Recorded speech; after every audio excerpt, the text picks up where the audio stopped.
божечки ми, а что ты тут делала с этим яйцом? Ну-ка рассказывай. У меня есть такая любимая подруга, Так. которая... Любаша, это не пасочки, это хлебчик такой, Хлебчик, да? Кусочками ага. С намажешь и яблочком, да? покушаешь. Нет. Вот что нам принесли, чем? елки-палки. Творог, лаваш. Мать честная. Короче, звонит мне сегодня брат и говорит, там, Христос воскрес, все дела. Я говорю, хорошо, а что яйца? У меня подружка есть, которая мне накрасит яйца, принесет хлебушка. Вот смотрите, какая прелесть. Тут и кунжут, Да, я покажу. тут да. и лаваш. А что тут еще? Творог. Творожок и сыр. Вот так вот. Диетическое питание. Вот так Диетическое вот. питание. Вообще у всех Пасха, у меня масленица. Вот смотрите, у меня блин. Да? У нас все вместе просто. Да, нет, ну я просто, да, каждому свое, но вот блинчики спекла. Викуся попросила. Да. Мы дынечку порежем. Вы уже узнали, дорогие друзья, это Любочка. Я говорю, Люба, я к тебе приду на блины с дыней, пеки. Да. А она в 7 часов утра прислала сообщение, что она уже испекла. Да, на пляж не пошла, зато дыньку испекла. Смотрите, Дыньку испекла. смотрите, какие у нее розовые штучки везде тут, смотрите. Все розовое. Все розовое, вот так вот. Так мы тут в Египте украшаем квартирки, правда? Долюбливаем, да? Да, мы сегодня сделала такие ароматизаторы. Видели? Это какой? тоже вот это купила, да, специально, да? Да, красота с Нового года. Ароматизаторы для мух, да? От мух. От мух. Мгм. Да, гвоздика, соль и апельсин. Супер, Так что вот, супер. давай пока так, да? Ага. Ну все. Кофеечку тебе? Сделай еще очень вкусный. Ну, вот так вот. Египетский кофе. Крайне редко найдешь хороший кофе. А какой Мы это у вот тебя нашли. кофе? Какой? Очень вкусный. Такая красота. Это ты где купила такое? А вот у нас есть связи. Класс. Да, Это очень. молотый уже, да? Он, да, он как порошок, его можно в чашечку заваривать. Видишь, прям чашечку можно И сколько заваривать. стоит такая? А сколько сейчас? 400, да, Лен? Мгм. Или 300? Не помню. Неважно, секрет. Да, Вот здесь секрет. полкило, но он очень вкусный, и нам прям нравится, мы берем уже его давно. Я вообще не кофеман, я пью только утром кофе, поэтому мне хватает на очень долго. Чашечки. Чашечки, да, чашечки. Ну, не чашечки, а пачечки. А, пасечки, да. Пачечки, да. Так. Покажу твои розовые штучки. Смотрите, дорогие подписчики. Вот она ходит Да, и все скупает розовое. Вот смотрите. Понимаете, вот какая женщина с нежной душой. Да. Еще вон там розовые штучки. Очень, очень нежный. Тут душой. такие квартиры в Египте, что вам придется каждую квартиру долюбить. Ну да, маленькая, но уютненькая. Да, ладно, нормально. Ну, я не люблю, например, большие площади. Мне нравятся маленькие. Я не люблю. С чем это связано? Убираться много не хочется, да? Это, наверное, тоже, но вообще, мне кажется, в маленькой квартире очень уютно. Уютнее намного. Да, да, да, да. То есть всегда, даже в большой квартире, у каждой женщины есть свой уголок, где она там сядет или ляжет, или кофе пьет. Именно свой какой-то уголок. А все остальное пространство, оно бездействует. Да. Вот у меня всегда был вопрос, почему в Советском Союзе строили огромные дома родители, у них цель, здесь в Египте тоже, да, многоэтажки стоят для деток, строят для своих детей. А у нас, получается, строят всю жизнь дом для всей семьи, потом в результате родители уже в возрасте, родители уже не могут обслуживать этот дом, а дети не хотят там жить, дети живут в городе. И получается, все вклады на смарку. Смысл? Либо покупать уже готовый дом, пока ты молодой и в силах и ухаживаешь за огородом, там, за цветами и так далее, либо ты живешь в квартире и имеешь какую-то дачу. Зачем? Но все равно она не используется, эта площадь. Ну, это мое мнение. Мгм. Прочитаем. Так, вот сгущеночка, пожалуйста. Флюзовый. Пожалуйста, покушайте блинчики. Чаечек, да? У тебя есть образование педагогическое? Да, у меня колледж и институт. А где ты Высшее училась? образование. Я училась в Свердловской области. В Серове я закончила педагогический колледж. 3,10 я училась. И потом закончила уже, будучи мамой, с 3 детьми, я закончила университет. Ну, сейчас он университет, раньше был институт Ишимский. Это уже Тюменская область. Так что у меня очень большой педагогический стаж, ну, где-то около, ближе к 30 годам. Сейчас там же то декретные убирали, то еще что-то, сейчас не помню. Ну, грубо говоря, 25 точно есть. Вот. Так что, если говорить вообще о педагогике или вообще о саморазвитии, да, мне всегда хочется, я очень часто смотрю какие-то мини-курсы, мне нравится смотреть, я очень много смотрю психологов, психотерапевтов, психиатров, сейчас же вообще в доступе это все. Если раньше мы все в книгах читали, у меня вообще у мамы дома целая кладезь этих литературы методической. Очень много. До сих пор еще никому не отдала. Слушай, а вот такой вопрос.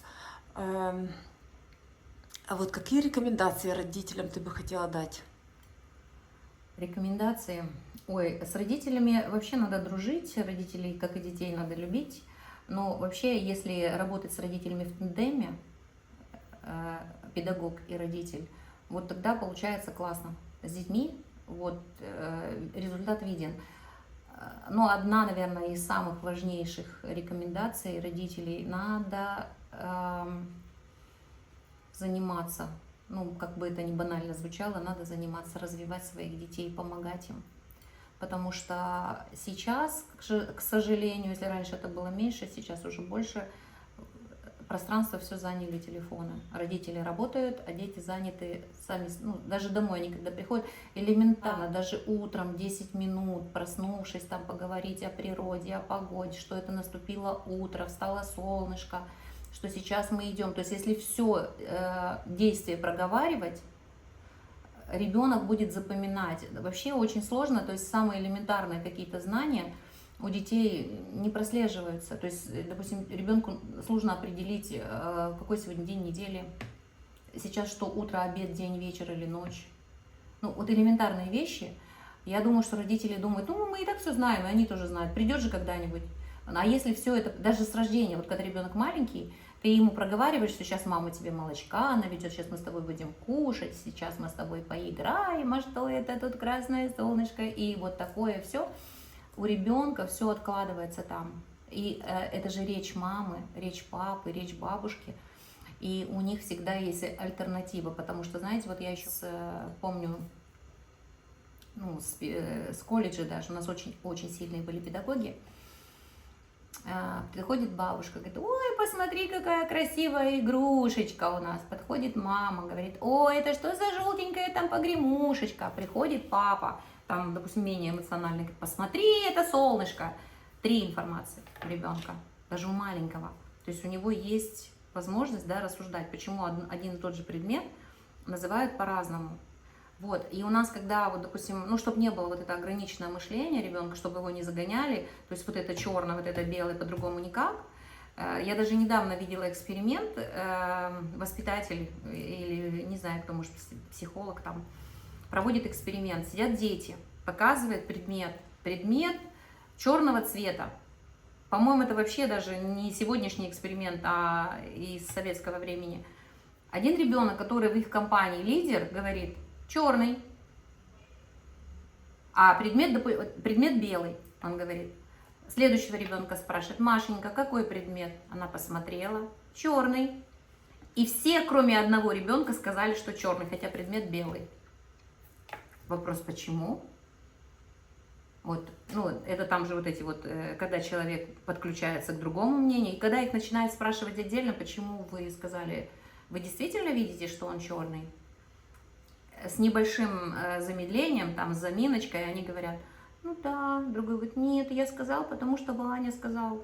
Ну, то есть вот такие моменты, да, вот маленькие такие вот моменты жизненные, они очень-очень важны, чтобы ребенок имел свое мнение, чтобы ребенок имел свой центр, свой стержень.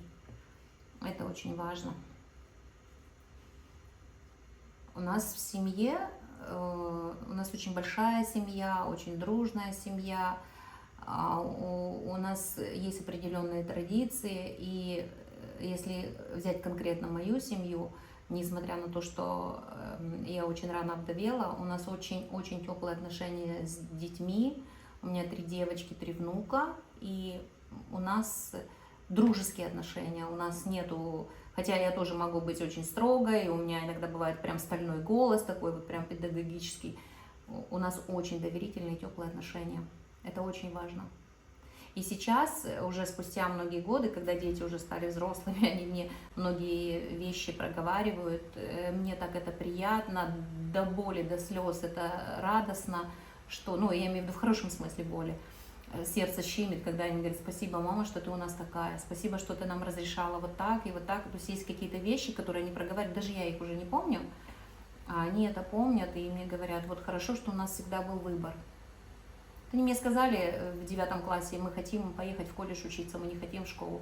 Я их двоих отправила вообще в другой город, за 1000 километров учиться в колледж. Они хотели сами. Потом старшая девочка доучилась, а средняя сказала, мне уже неинтересно. И она пошла по другому пути, там другие у нее, она всегда в поиске. Вот. Ну, не знаю, они все разные, но я стараюсь, как могу. Понятно, что у нас не было такого доступа к информации, как правильно поступать, как не обидеть ребенка, как не унизить. Самое главное, это же вот у нас же вообще и либо диктаторские, либо вообще вольные какие-то, да, если мы говорили о свободе воспитания в данной стране, да, в которой мы сейчас находимся, свобода это не значит, что вот, ну как в Японии, допустим, они до скольки там, до 5, до 7 лет ребенка вообще до школы, до 7 лет вообще не занимаются воспитанием, разрешают все им, потом начинают уже воспитывать. Так же и здесь, но если не будет хоть каких-то элементарных организационных моментов, ну, невозможно выучиться, невозможно добиться чего-то в жизни. Люба, а вот многие люди хотят переехать жить в Египет. И вот они интересуются, как тут жизнь, как проходит день. Вот расскажи, как проходит твой день здесь? У меня вообще год я, наверное, жила просто на море, ходила как на работу. Восстанавливалась, мне нравилось, вот, ну, прям нравилось ходить, вставать рано, там я могла к 8 утра уйти же на пляж, и целый день там находиться, и что-то смотреть, там, ну, допустим, когда сильная жара, я там в интернете что-то смотрю, читаю и слушаю. Вот. Потом мне это все немножко поднадоело, я уже решила поработать. Вот. Потом я поработала немножко в детском саду, и сейчас чуть-чуть работаю, занимаюсь с детками, но я еще очень творческий человек, поэтому у меня занятий просто масса. Я могу вязать, я могу рисовать, ну, все что угодно. То есть вообще, вот, если я с детьми, я не просто сижу, у меня там куча игрушек всяких, мы занимаемся с детьми, рисуем, вырезаем, играем. Ну, вообще, мне нравится общаться с людьми. Как-то на пляже познакомилась со взрослой семьей, они москвичи, дедушка с бабушкой. Им уже 85 или 86 ему, и ей 83. Наиумнейшие, грамотные люди, абсолютно вот в полном здравии. И, ну, вначале я познакомилась с дедушкой, его зовут Владимир, вот мы стали с ним разговаривать. Владимир, что-то затроило чуть-чуть. Вот. И когда мы с ним разговаривали, он тоже спросил, как вы живете, что вы живете. И потом познакомились мы с его женой Натальей. Они мне вообще сказали, пиши книгу. У тебя настолько интересная жизнь, что надо писать книгу. Вот. Я такая пошла, купила тетрадку, листочек, открыла, один, написала, вот так все и лежит. На самом деле жизнь очень интересная, и очень много зависит от самого человека. Вот если ты, ну, в любой стране, это не важно где, в Египте или в России, если ты многогранен, ты найдешь везде себе занятия, тебе не будет скучно. У меня очень много знакомств, я вот вообще могу идти по улице, просто сами люди могут ко мне подходить, это даже независимо, это не обязательно, это будут, ну, местные жители. Я не замечаю людей каких-то негативных, и мне, слава богу, не попадаются такие люди. Что касается женщин, что касается мужчин, они все улыбаются, все тебе говорят привет, они настолько все равно всегда, даже дети идут, вот для меня дети это всегда детектор. Вот детектор лжи, вот так я их называю. Если ты хочешь узнать мнение о себе, спроси ребенка. Это всегда так было. И дома у меня всегда так работало. Если у меня дети заболели, значит, что-то в этой жизни я сделала не так. Правильно это, неправильно, это мое вот сугубо мнение, и я к этому пришла из своего жизненного опыта. Потому что очень-очень рано я осталась одна, и мне приходилось много тоже работать и заниматься с детьми. И я всегда смотрела, так, что не так, может, я на кого-то разозлилась, может быть, я что-то кому-то сказала, так, давай проанализируем.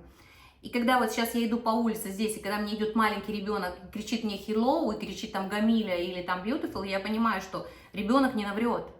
Мужчина врет, может, да, позволить взрослый человек там скрыть, обмануть, там, прельстить, этот нет. Если он плачет, он искренне плачет, да, то есть понятно, что ребенок, ну, чем-то недоволен, да, что-то ему нужно помочь.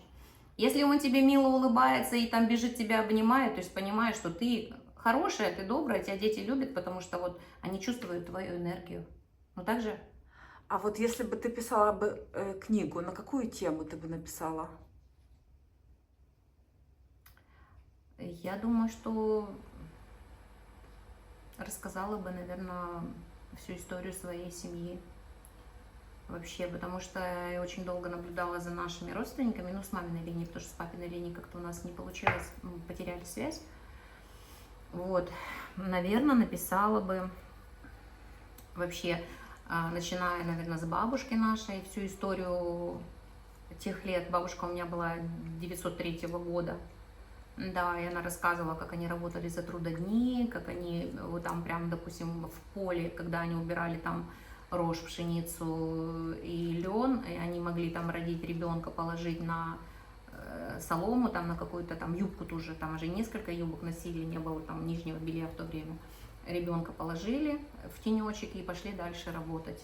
А у нас 3 года декретный, боже мой, как мало, давайте еще посидим. Вот с этой историей, да, и до сегодняшних дней, то есть вообще это же вот эволюция такая, да.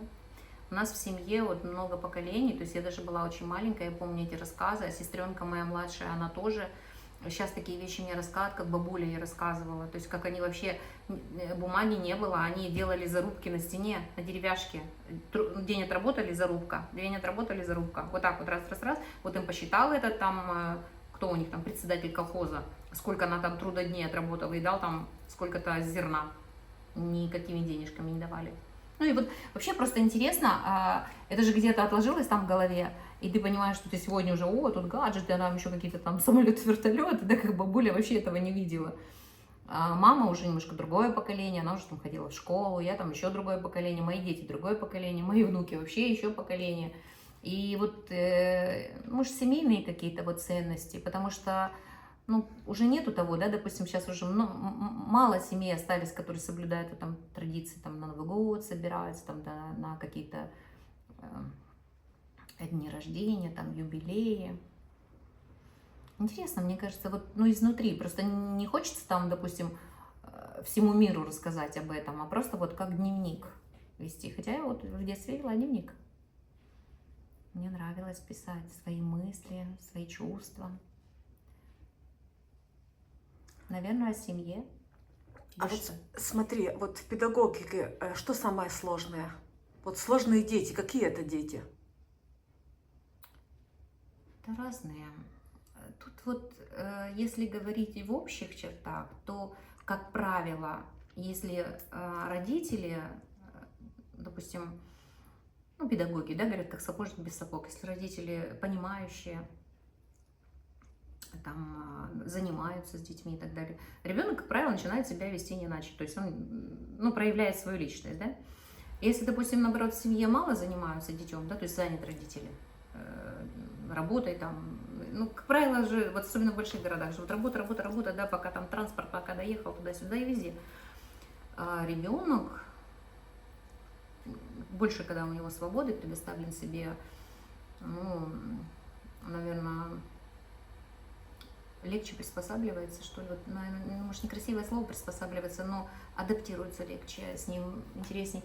Вообще сложность разная, одним словом не скажешь, но мне кажется, сложнее даже не с ребенком договориться, сложнее договориться со взрослыми, то есть услышать их хотелки, ну пусть это так звучит, да, донести это как-то до ребенка, согласовать, ну, прийти к единому знаменателю, вот так вот. То есть, чтобы и родитель тебя услышал, ну, что, почему ты так вот именно, да, допустим, выбрала именно эту методику по отношению к их ребенку. И родители, чтобы тоже могли донести тебе, чего они хотят, почему так или иначе в семье происходит. Ну, много нюансов, которые, ну, главное, вот, мне кажется, наладить контакт. Вот, к сожалению, не всегда так бывает, но к этому надо стремиться. Люба, вопрос есть. Ты встречала в своей практике детей, поведение которых отклоняется от нормы? Да, конечно. Я больше хочу сказать, что если раньше, допустим, на весь детский сад было 3-4 ребенка, ну, как мы их называем, с девиантным поведением, да, то сейчас в каждой группе по 2-3 ребенка такой. То есть, ну, я работаю, сколько уже в России, вот и 4 они работают, нет, чуть побольше. С каждым годом, мне кажется, детей все появляется больше, даже не обязательно работать в педагогике, это со стороны очень видно, это на детских площадках, на пляжах, на улице видно, как себя ведут дети, и видно, что, ну, у нас все равно какие-то в обществе принятые нормы есть поведения, да, и дети, конечно, ведут себя совсем иначе, не так, как, допустим, ну, то есть много позволяет того, что не принято, так будем говорить мягко. Вот. И самое неприятное, что родители-то не всегда могут справиться. То есть вот чаще дети закатывают истерики там в магазинах, да, то есть на площадке они дерутся. Много случаев есть, когда, допустим, дети жестоко обращаются с животными, тоже не по понятным причинам, да, но нам-то это понятно, но не все родители там, допустим, проводят беседу, и взрослые там не всегда реагируют. Кто-то начинает агрессировать на этих детей, кто-то начинает, ну, вообще проявляет безразличие. Но вообще много причин такого поведения. Но еще есть и ведь не только агрессия, есть еще и другие странности. Да, мягко назовем другие странности. Вот, допустим, у меня подруга, тоже заслуженный учитель России. В свое время она работала в детском саду, хотя она вообще педагог истории, и, в общем, очень много лет отработала и в обычной школе, и в вечерней школе, где дети с разным поведением, с разным социальным статусом. И вот у нее был ребенок, такой случай в садике, его никто с ним не мог справиться, кроме нее. То есть вот он ее одну выбрал, и он только ее слушал. То есть он мог, и когда заведующая приходила и говорила: вы что, не можете справиться с ребенком, он забрался под кровать, и никак они его тут не могут ни вытащить, ни вызвать, ничего сделать. И, в общем, она к нему наклонилась и говорит, не помню, как там его зовут, Ванечка, Ванечка, давай вылезай. И он начал на нее плеваться и матом прям прямым текстом ее посылать. Она, в общем, психанула, ушла с группы, делайте, что хотите. То есть даже заведующая не справилась. Вызвали мою подругу, хотя ее смена уже закончилась, и она каким-то образом договорилась с ним, объяснила ему, вообще абсолютно спокойно договорилась. Он, когда ее увидел, он вылез из-под кровати, пошел спокойно, сел на стульчик, они беседовали. Другой случай у нее такой же был, когда на площадке он залез на пожарную лестницу. Представляете, вот у нас там трехэтажные такие сады огромные в нашем городе. И он залез до самой крыши, а ребенку там 5-6 лет. Ну и, соответственно, всех паника, что, ну, мало ли что может случиться, он же может и сорваться, и упасть, и все. И он просто плевался и сидел там и не слезал. И ей пришлось вернуться в детский сад. Она с ним поговорила, как со взрослым мужчиной, объяснила ему что-то там. В общем, она могла, вот педагог с большой буквы, она могла с ним договориться. Но понятно, что это не норма, понятно, что это за гранью нормы. Ну и такие есть дети. А сейчас еще больше. Вот в моей практике был случай. Их было много, но один вот из таких показательных. Вот у нас ребенок практически не разговаривал. Это в соседней группе у нас был ребенок. Ему было уже почти 7 лет, но он ходил в среднюю группу. В сон час он всегда пел песни. То есть, видимо, мама его приучила петь колыбельные песни. Он пел песенки, по 10 песен подряд, одни колыбельные.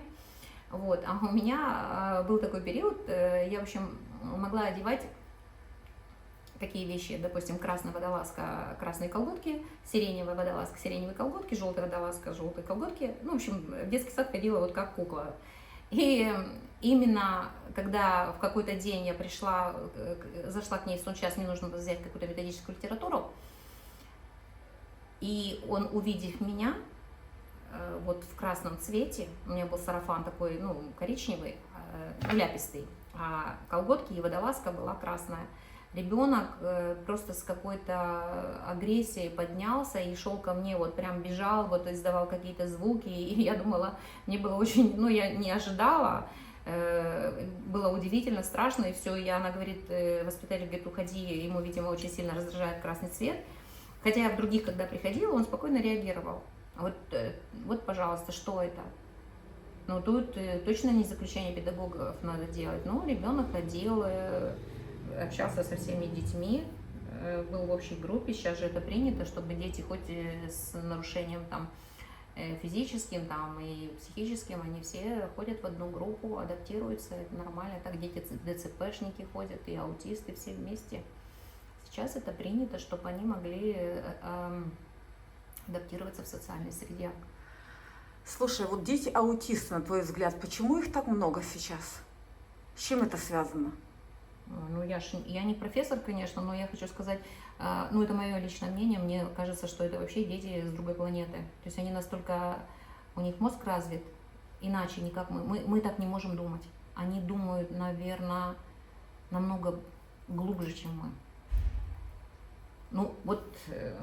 Они же, получается, в других странах их считают очень талантливыми и развивают. Они на самом деле очень А у талантливые. наших странах они считаются как бы, ну, недоразвиты. Ну, это неправильно, нет, Да, они да. очень развиты, просто нужно, ну, если попугая можно научить говорить, да, чего же говорить о детях, ну, вообще, если проводить вот какую-то параллель, даже с нашим поколением, там, и, допустим, поколением моих детей,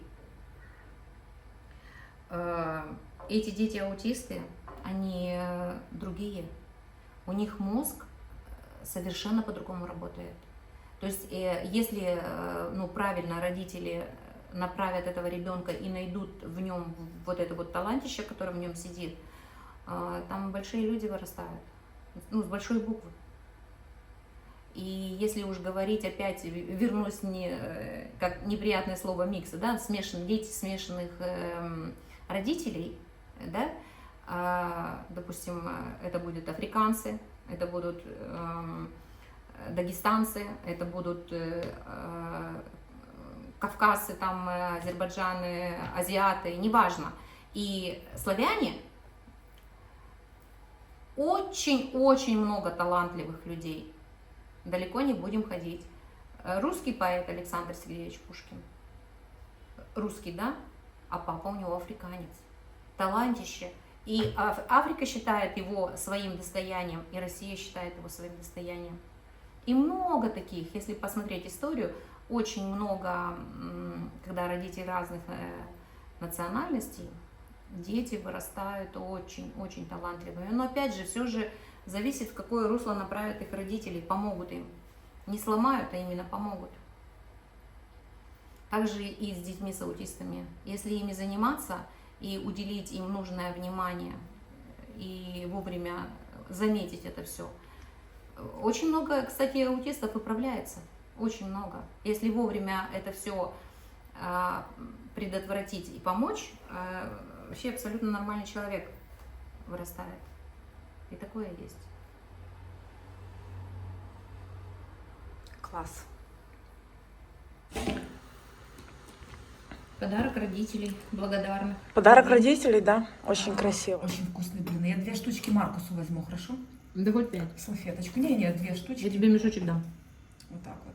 Сложу тебе в пакетик. Скажу от Любочки. Да забирай, забирай. Все, Давай, да кто их там есть Все, будет? хватит. Я сейчас на пляж заберу ребятам. Ну и все. Отнесу. У тебя даже рюкзак розовый, Люба. Люба с Голливуда. Слушай, ну понятно, что ты в детском саду работаешь, видишь? У меня же нет на рюкзаке вот такого количества игрушек. Талисманы, да? Ты, если что, с детками играешь, сразу берешь их, применяешь, да? Детки любят очень. Любят?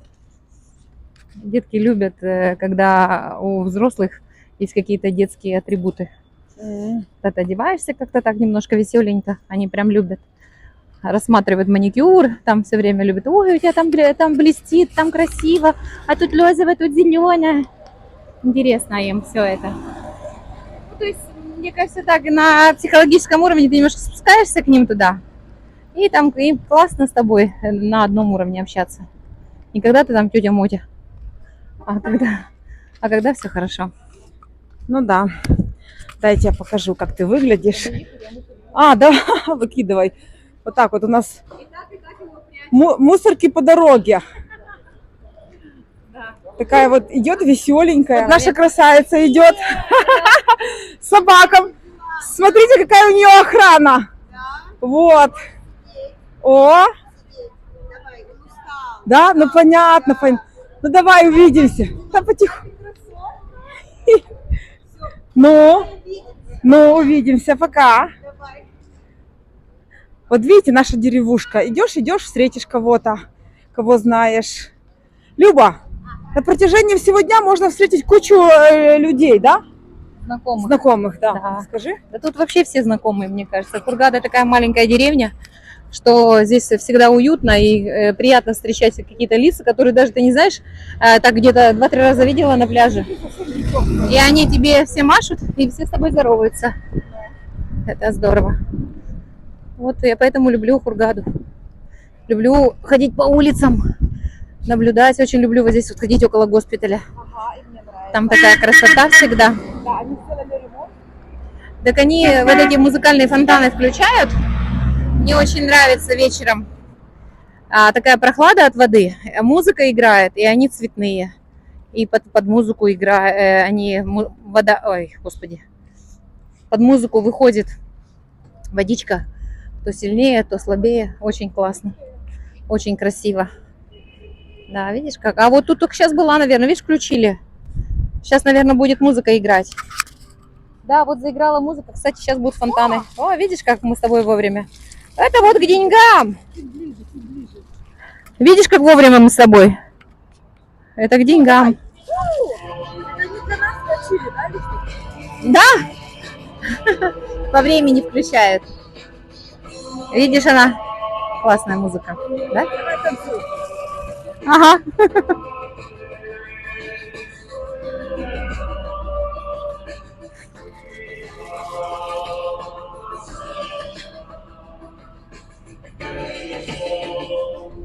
И пошли! Смотри. Еще один привет! Любочку отправила. Да, давай, садись. Такси. Садись, давай, обнимай его. О, бери снизу. Все. Ну давай. Любу отправила. Ой, отправила. На пляж. Все, мы уже приехали на мотоцикле. Дяденька сказал, расчет будет на Машрабею 2 поцелуя. Я не захотела чужих мужиков целовать. В общем, мы идем обратно пешком. Вика юмористка. Багрила меня на какой-то мотик. Ну ладно, прокатили 100 метров, уже хорошо. Вон бабики все ловят. Hello!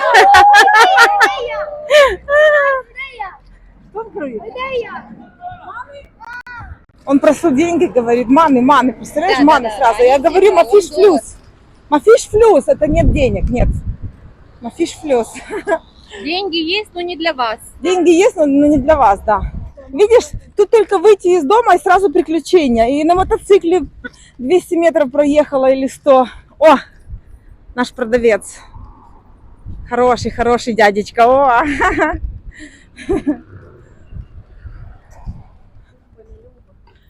Вот так вот мы друг друга знаем. Ой, смотри, кактусик. Отвалился кактусик. Угу. О, good morning. О, видите, какие тут все теплые. Поцелуйчики шлют, сердечки.